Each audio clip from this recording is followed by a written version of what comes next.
Bonjour tout le monde et bienvenue dans cette nouvelle vidéo. Aujourd'hui, nous allons voir ensemble 5 clichés sur la bourse à débunker ensemble. C'est parti.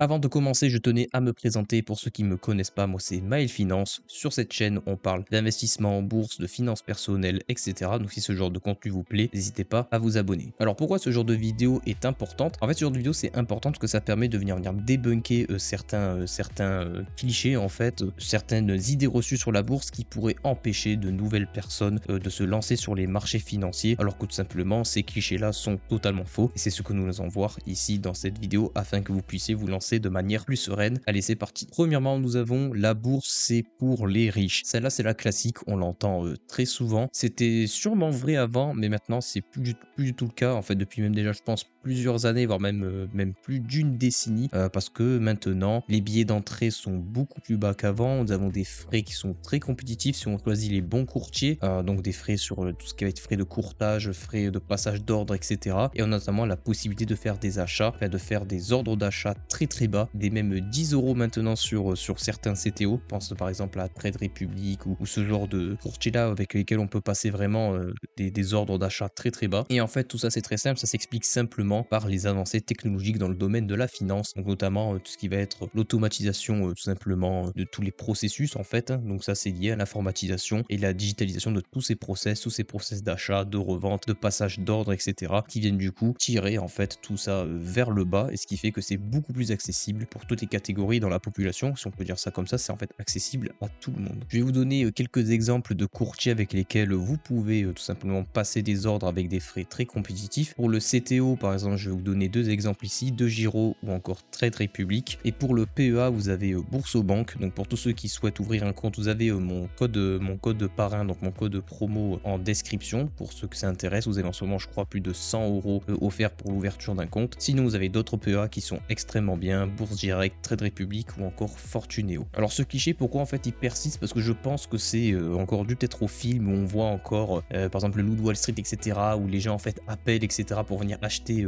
des titres, etc., alors que maintenant ça marche plus du tout comme ça. Maintenant on a tout sur le téléphone, etc., on peut faire tout ça de manière très facile et avec des prix surtout hyper abordables, enfin des frais, etc., hyper abordables. Donc c'est pour ça que la bourse c'est pas du tout fait pour les riches, c'est un cliché qu'il faut arrêter tout simplement avec. Deuxième cliché qu'on entend très souvent, la bourse c'est le casino, on peut tout perdre en bourse, c'est beaucoup trop risqué. Alors ça c'est la classique, la bourse c'est le casino. Ce qu'il faut répondre simplement, c'est que la bourse ça n'a rien à voir avec le hasard, la chance ou encore l'aléatoire, contrairement au casino qui se base là tout simplement sur des probabilités afin d'être toujours gagnant sur ses clients. Parce qu'il faut pas oublier que la majorité des jeux dans les casinos, ce sont des jeux de hasard, donc basés sur des probabilités et qui vous êtes assuré en fait à la fin de toujours perdre de l'argent. Contrairement à la bourse, que si on investit de manière intelligente, en fait il est presque impossible de tout perdre. Si on se diversifie géographiquement, sectoriellement et avec aussi sur différentes devises, l'euro, le dollar, etc. Et tout ça c'est possible via d'ailleurs des ETF. Donc les ETF ce sont des paniers d'actions qui reproduisent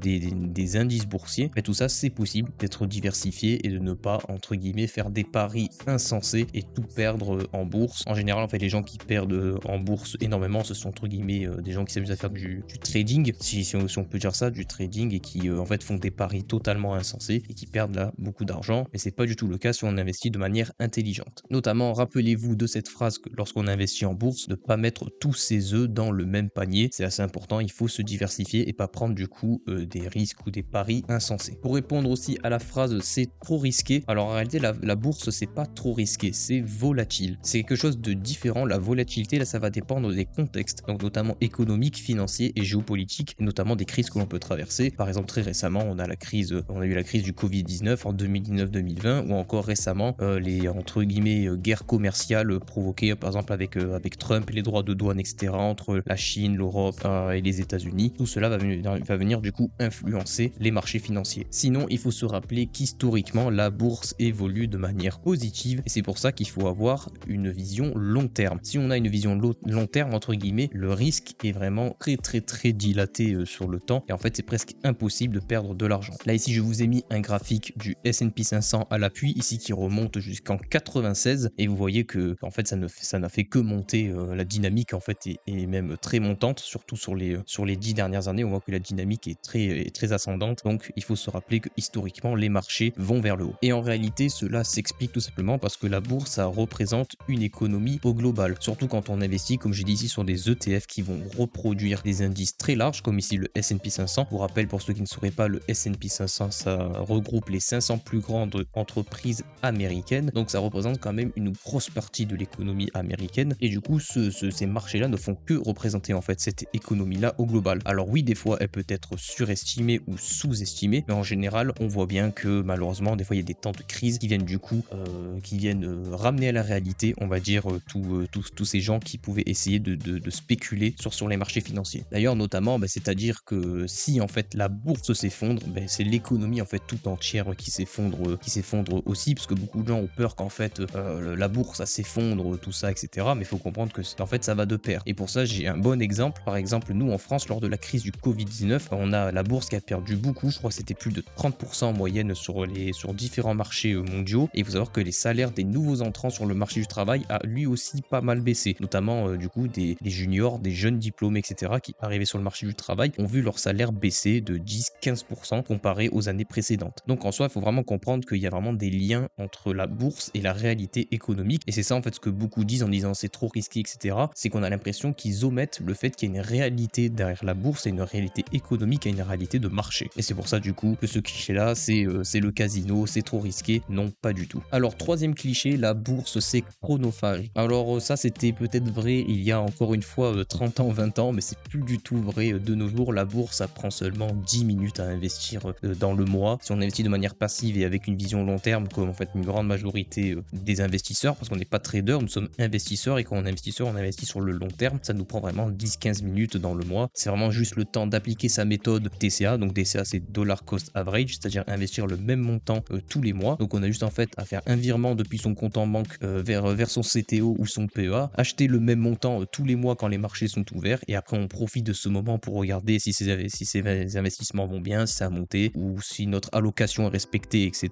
Mais sinon ça prend vraiment 10 minutes dans le mois et c'est tout. Après on n'en parle plus, on reviendra le mois prochain. Et d'ailleurs pourquoi tout ça maintenant se fait de manière très rapide, c'est encore une fois lié aux évolutions technologiques qui de nos jours permettent de passer des ordres d'achat de manière très rapide, quasiment instantanée, et tout ça en ligne, donc depuis son téléphone ou son ordinateur. Donc entre guillemets tout ça se fait de manière très directe et de manière très simple. Quatrième cliché, la bourse c'est réservé aux experts. La bourse n'est pas du tout réservée aux experts, elle est destinée à tout le monde. La bourse est destinée à tout le monde et tout le monde peut se former et entrer sur le marché. Par ailleurs, la bourse ne sait pas qui vous êtes et se fout de qui vous êtes. C'est peut-être l'un des seuls trucs où en fait on s'en fout ici de votre culture, on s'en fiche de votre nationalité, de votre couleur de peau, vos croyances, tout ça. La bourse omet tout ça, elle ce qu'elle veut, c'est juste que vous y mettez votre argent, c'est tout. Donc non, il n'y a aucune discrimination, ce n'est pas réservé en fait entre guillemets à une élite, que ce soit une élite de gens qui ont de l'argent ou une élite de gens qui sont experts par exemple en finance, etc.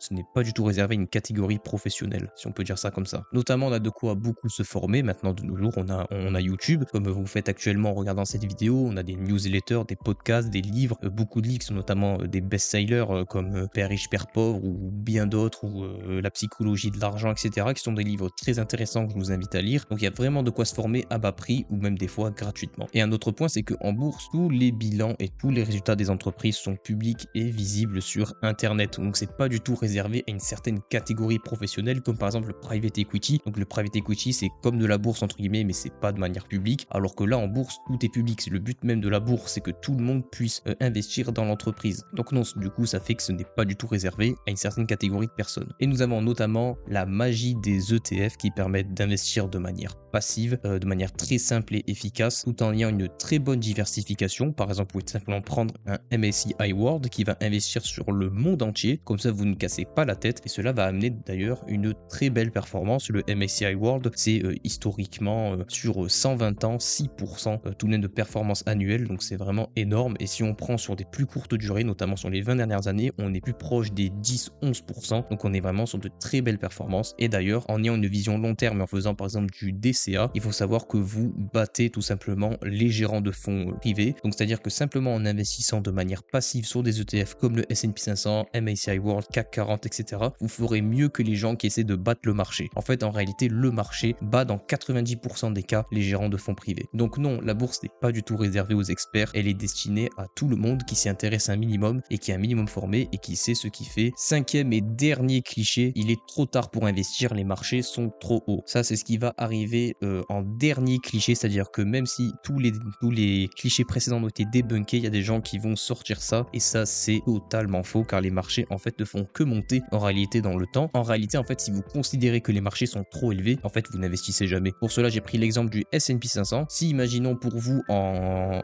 2008, 1500 points, c'était trop haut, donc c'était le plus haut historique en fait avant la crise de 2008. C'est-à-dire que pour vous, vous n'investirez plus jamais si le marché dépasse les 1500 points parce que pour vous, c'est trop haut. Et bien en fait, en réalité, vous n'aurez plus investi depuis 2013. Donc ce qui est vraiment beaucoup. Vous pouvez le voir ici au graphique à la pluie. C'est-à-dire que ici, vous aurez investi 2008 avec la crise, etc. Et à partir de 2013, vous n'aurez plus jamais investi. Et en fait, ça aurait été une très grosse erreur parce que comme vous voyez, en fait, le marché a presque triplé, voire même quadruplé en fait. Donc bon, ça a été au final une mauvaise décision. Et pourquoi? Parce que tout simplement, en réalité, la bourse, il n'y a presque que des plus hauts historiques, excepté bien sûr en période de crise, comme c'était le cas en 2008, ou la crise technologique dans les années 2000 avec la bulle Internet, ou encore la crise du Covid-19. Mais sinon, sauf que pendant les périodes, on va dire, un petit peu prospères, en fait, il n'y a que des plus hauts historiques. Et on le voit notamment une période qui était pas mal prospère entre 2012 et là ici 2019. On le voit, le marché n'a fait que en fait monter comme ça. Alors oui, des petites baisses parce que comme on l'a vu avant, il y a de la volatilité dans les marchés, mais en fait, on se rend compte qu'à peu près tous les 3-4 mois, il y a un plus haut historique qui est battu. Et tout ça, c'est très simple parce que la bourse reflète l'économie globale qui n'est censée que augmenter grâce aux évolutions et avancées fabriquées entre guillemets par les humains. Cette vidéo touche à sa fin. N'hésitez pas à me faire part en commentaire si vous entendiez d'autres clichés sur notamment les marchés boursiers qui pourraient empêcher certaines personnes d'investir en bourse alors que ces clichés sont totalement faux. Ça serait intéressant de savoir ça. N'hésitez pas bien sûr à lâcher un pouce bleu si la vidéo vous a plu, à vous abonner pour ne louper aucune de mes vidéos. Je vous dis à très bientôt. Ciao ciao.